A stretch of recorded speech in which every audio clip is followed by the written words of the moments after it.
بسم الله الرحمن الرحيم.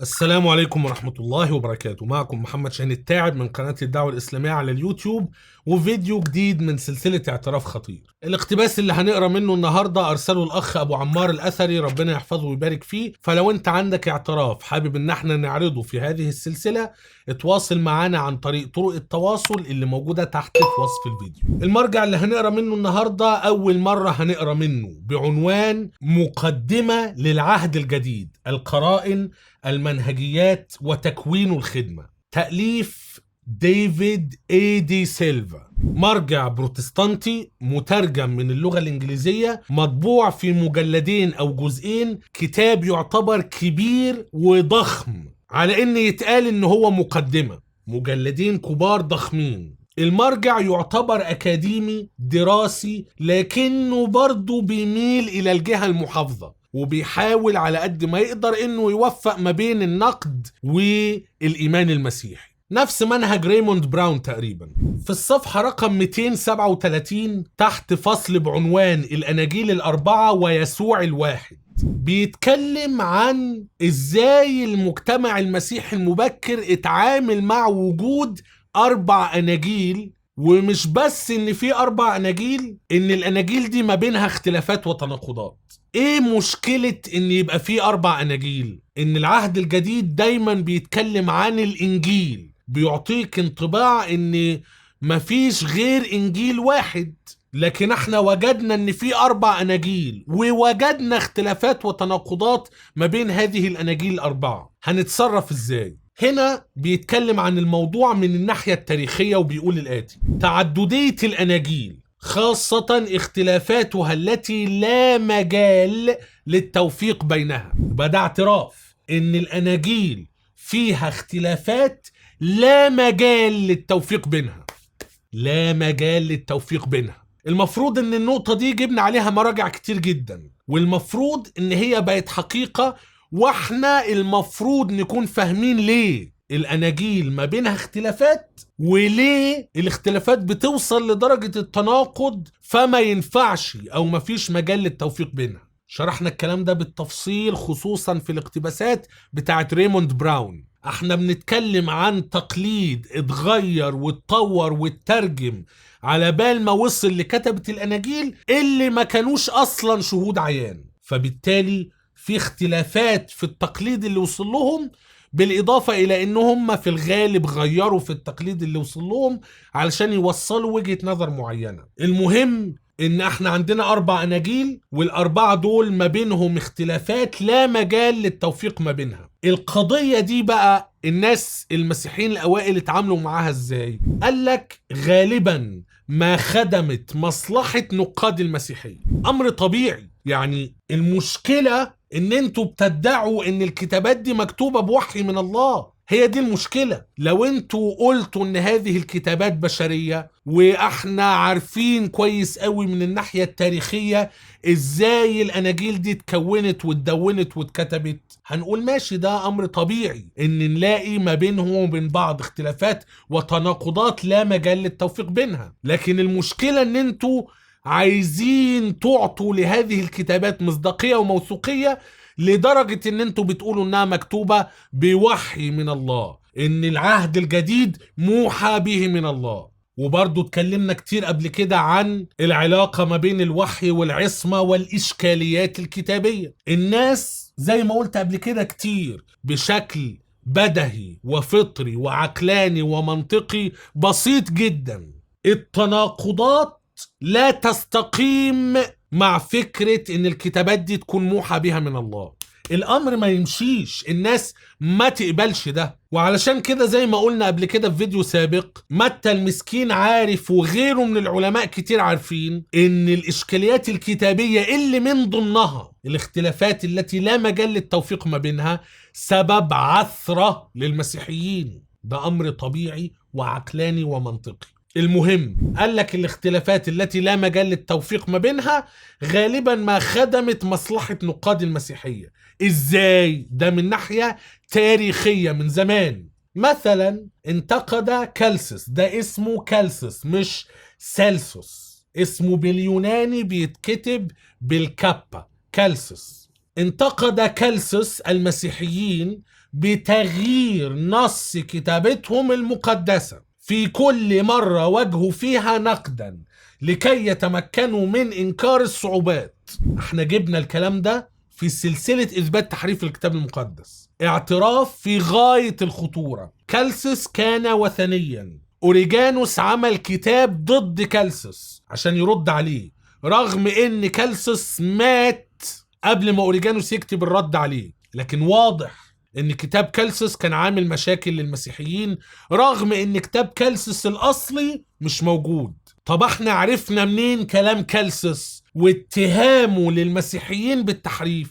أوريجانوس نقل هذا الكلام عن كالسس، وانا جبت الكلام ده وعلقنا عليه وشرحناه. فده ايه؟ دي من ضمن الحاجات اللي المسيحيين كانوا بيعملوها، كانوا بيحرفوا الأناجيل في كل مرة واجهوا فيها نقدا لكي يتمكنوا من إنكار الصعوبات. ده كلام كالسس عن المسيحيين. طب المسيحيين كانوا بيواجهوا هذه الاختلافات التي لا مجال للتوفيق ما بينها ازاي؟ في الثلث الأخير من القرن الثالث استخدم بورفيري المتناقضات في سرد الأناجيل لقصة الصلب. خلي بالك، هو هنا بيأكد، يعني هو ما بيحاولش يدافع ان دي مش تناقضات. النقطة دي في غاية الأهمية. هو بيأكد ان في اختلافات لا مجال للتوفيق ما بينها. كالسس كان بيقول المسيحيين بيحرفوا علشان يحلوا الصعوبات دي. بورفري عمل ايه بقى؟ بورفري استخدم المتناقضات في سرد الأناجيل لقصة الصلب ليبرهن أن هذه النصوص لا يعتمد عليها. وقلنا أن الكلام ده وفق معيار الكتاب المقدس. إزاي نقدر نتأكد أن الكتابات دي مش مختلقة؟ هم اتفقوا على بعض النقاط وتناقضوا في نقاط كثيرة. ينفع نقول أن الحاجات اللي هم اتفقوا عليها هي دي الحقائق؟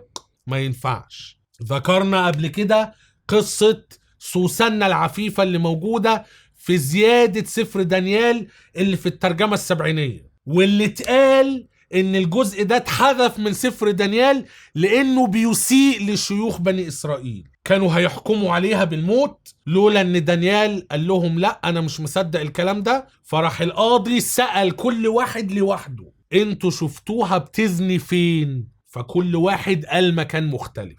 فعرف القاضي ان هم كذابين. هو ده نفس المنهج. استخدم بورفيري المتناقضات في سرد الأناجيل لقصة الصلب ليبرهن أن هذه النصوص لا يعتمد عليها. طيب المشاكل دي كلها المسيحيين بقى، يعني أول واحد كالسس، المسيحيين حرفوا عشان يحلوا المشاكل. طب اتهامات بورفيري اللي بتهدم المسيحية من الأساس، قال لك والله تاتيان السوري عام 172 ميلادية في القرن الثاني، النصف الثاني من القرن الثاني، حله لمشكلة الأناجيل الأربعة بحبكه الأربعة في سرد واحد متناغم دعاه الدياتسرون، دياتسرون أو الرباعي، دياتسرون عبر الأربعة أو الرباعي. إيه اللي عمله تاتيان؟ واتكلمنا عن الموضوع ده كتير. ده نوع من التحريف، لأن في مسيحيين قبلوا الكلام ده، لكن في مسيحيين رفضوا هذا الكلام. إن هو جاب الأناجيل الأربعة وكتب إنجيل جديد متاخد من الأربعة، فكأن بقى في إنجيل جديد كبير بحجم الأربعة. بس لما باجي عند الاختلافات والتناقضات بقوم سارد القصة بشكل فيها المفروض وجهة نظري إزاي أقدر أوفق هذا الاختلاف أو التناقض. فهنا بيقول إيه؟ كان تاتيان قلقا حيال الهجومات على صدقية الإيمان المسيحي التي شنها أشخاص من الخارج على أساس المتناقضات بين الأناجيل. في تناقضات. كان معلمه يوستينوس الشهيد يميل للتعامل مع هذه الانتقادات بتوفيق سرد الوقائع بين الأناجيل المتشابهة النظرة، اللي هم السينابتيك جوسبلز، الأناجيل الإيذائية، الأناجيل المتشابهة النظرة اللي شبه بعض. خلي بالك هو هنا بيقول لك إيه؟ دي طريقة من ضمن الطرق. احنا عندنا اختلافات وتناقضات، حاول التوفيق ما بينهم. فهتطلع بسرد جديد تحكي فيه ازاي توفق ما بين الاختلافات والتناقضات. نقطة مهمة جدا. كويس. فهنا قال لك ايه بقى؟ اخذ تاتيان الخطوة اللاحقة بوضع سرد منفرد متتالي مأخوذ من الأناجيل الأربعة. جذب هذا المؤلف الكثير من المؤمنين الأوائل، ولا يزال اتفاق البشائر يستقطب الانتباه اليوم. استمرت عدة كنائس في سوريا باستخدام هذه النسخة وصولا حتى القرن الخامس. يعني ايه الكلام ده باختصار؟ ده الحل اللي قدمه تاتيان، انه عمل انجيل جديد من الاناجيل الاربعة، سرد منفرد متتالي مأخوذ من الاناجيل الاربعة. فبقى في حاجة اسمها الدياتسرون، انجيل كبير متاخد من الاربعة بيحاول يوفق ما بينهم. المسيحيين كانوا عارفين ان في فرق ما بين انك تؤمن بالدياتسرون، والدياتسرون هو الانجيل بالنسبة لك، او انك تؤمن بالاناجيل الاربعة وبعدين انت بقى توفق في دماغك، مش تكتب انجيل جديد تتخذه الكتاب المقدس. فقالك الدياتسرون في كنايس سوريا كانت هي مكان الاناجيل الاربعة يمكن لغاية القرن الخامس. في الصفحة اللي بعدها بيتكلم برضو عن بعض المسيحيين ازاي حاولوا يتعاملوا مع الاختلافات. قال لك ايه بقى؟ خلاص الكنيسة قبلت الاربع اناجيل بعد قبول مجموعة مؤلفة من 4 اناجيل. فتش قادة الكنيسة الاولى عن حل اخر لمشاكل اختلافاتها يختلف عن الاساليب التي تبناها ماركيون او تاتيان. ماركيون قال ايه؟ لا سيبك من ال4، احنا ناخد انجيل واحد. فمسك فيه انجيل لوقا، لان ماركيون كان من نفس نسخة بولس للمسيحية، فخد انجيل لوقا تلميذ بولس، وخد اعمال الرسل بتاع تلميذ بولس، وخد رسائل بولس، وهي دي الكتابات المقدسة. ما تقوليش 4 اناجيل، هو انجيل واحد.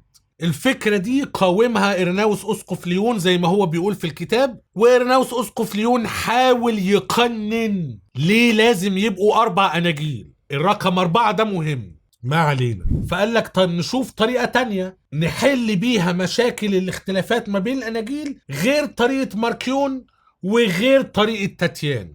طريقة تاتيان هي طريقة التوفيق ما بين الأناجيل، طريقة ماركيون بلاش 4 خليها 1. بقى عندنا بقى طريقة أوريجانوس. ايه طريقة أوريجانوس؟ قال لك انت مش مطلوب منك توفق اصلا، انت حاول تفهم ليه كل واحد من كتبة الاناجيل كتب القصة كده، وحاول تفهم القصة زي ما هي، وبقى ايه كل قصة تفهمها على حدة، وجمع الفوائد كلها على بعض وخلاص. في تناقض، في تناقض، التناقض ده مقصود لتوصيل هدف معين. دي كانت فكرته. فقال لك مثلا أوريجانوس الذي كان معلما مسيحيا في أوائل القرن الثالث حاول غالبا حل التناقضات بتفكير مالي، وخلال دراساته للمتشابهات وللاختلافات بين قصص الأناجيل عن المرأة التي دهنت يسوع بالطيب، استنتج أن 3 نساء دهن يسوع بالطيب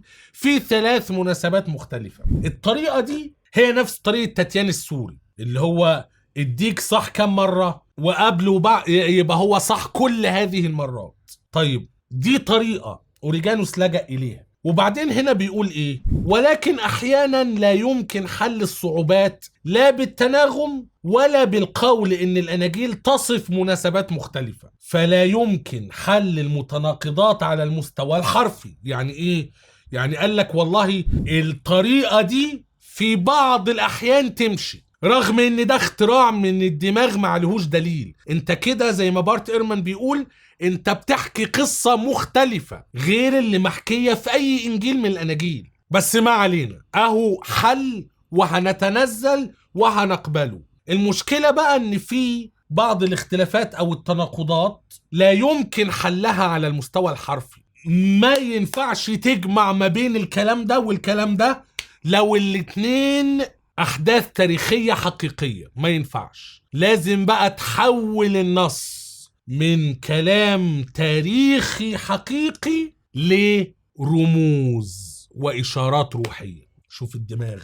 ولقد قاده هذا الاستنتاج أن الأناجيل تخبر بالحقيقة ليس فقط وليس دائما على مستوى النص الحرفي، وأن الصعوبات في النص مقصود منها أن تقودنا لنبحث عن المعنى الروحي أو الرمزي. ورغم أنه ذهب بعيدا جدا في مقاربته المجازية، يعني أنت مادام بقى هتفتح باب الروحي والرمزي كل واحد ودماغه بقى، ولكنه أدرك بحق أن حقيقة الإنجيل كانت أكثر من مجرد إعادة ترتيب تاريخية. لقد استنتج أوريجانوس بالحقيقة أن الحقيقة الروحية التي قدمتها الأناجيل كانت متناسقة وصحيحة، وأن الله خلي بالك، بص التفكير المسيحي بيوصل لغاية فين، وأن الله فضل أن يضحي بالتناسق أو الاتفاق على المستوى الحرفي لكي تعلن هذه الحقيقة الأعظم لكتاب الأناجيل بشكل ملائم ودقيق.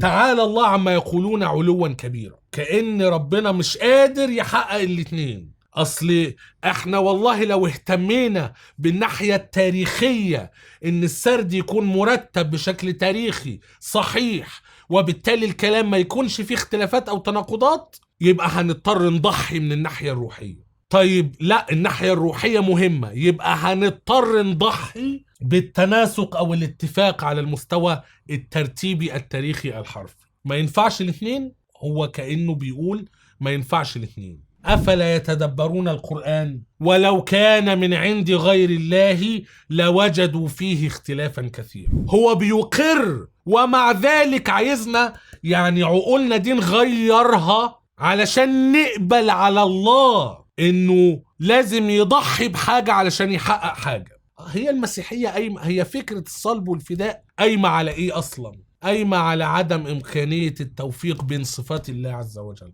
ومش عايز بقى أدخل في تفاصيل دلوقتي، مش دي قضيتنا، لكن العقلية المسيحية عايزة تودينا لكده، إن لازم ربنا يضحي بحاجة علشان يحقق حاجة هم كأنه غير قادر إنه يحقق الاثنين. طيب دي كانت طريقة أوريجانوس. أوغسطينوس مشي في نفس السكة، ركز أوغسطينوس بشكل أكبر على اتفاق الأناجيل، ولكنه اعترف أيضا بالفروقات بينها، إلى جانب عدم اهتمام أوغسطينوس كثيرا بالاختلاف في حرفية الكلام. قال لك يعني في حاجات من الناحية الحرفية مش هنقدر نوفق، فتتبع نفس طريقة أوريجانوس. كان أوغسطينوس أكثر اهتماما بإظهار الانسجام في المعنى، وأكد أن الروح القدس وقف وراء كل كلمة كتبها كل من البشيرين الأربعة، حتى ولو بدا السرد متناقضا. تعالى الله عما يقولون علوا كبيرا. روح القدس ده مش الله عندهم، مش مجرد آلية الوحي، لكن هو في النهاية كأنه بيقول الوحي هو اللي ورا الكلام ده بتناقضاته باختلافاته ببغنوجه. نفس الفكرة اللي فاتت، ان انت لازم تضحي بناحية عشان تحقق ناحية. شوف بقى الكلام العجيب، قال لك دعت هذه الصعوبات المؤمن ليتعمق في النص أكثر، وبأن يسعى دائما وراء تفسير ينسجم مع قاعدة الإيمان، وبالتحديد عقائد المسيحية المستقيمة الرأي. انت دايما مش بتخلي الكتاب هو المقياس، لا، انت وفق المشاكل الكتابية مع الإيمان. انت عندك الإيمان، ظبط الكتاب عليه، مش تظبط إيمانك على الكتاب. والله المستعان. المهم في النهاية ان ده يعتبر اقتباس رائع جدا، بيقر ان الأناجيل فيها اختلافات وتناقضات مستحيل التوفيق ما بينها، وسرد لك تاريخيا هذه الاختلافات والتناقضات ازاي كانت بتخدم نقاد المسيحية ومعاهم حق في كده، وازاي المسيحيين الأوائل حاولوا يتعاملوا مع المشكلة دي. لو حاز هذا الفيديو على إعجابك فلا تنسى أن تضغط على زر إعجابني، ولا تنسى أن تقوم بمشاركة الفيديو مع أصدقائك المهتمين بنفس الموضوع. ولو كنت قادرا على دعم ورعاية محتوى القناة، لو أنت شايف أن هذا المحتوى يستحق الدعم والرعاية، فقم بزيارة صفحتنا على باتريون أو بايبال، أو حتى قم بالانتساب للقناة. ستجد اللينكات كلها تحت في وصف الفيديو. إلى أن نلتقي في فيديو آخر قريبا جدا بإذن الله عز وجل. لا تنسوني من صالح دعائكم، والسلام عليكم ورحمة الله وبركاته.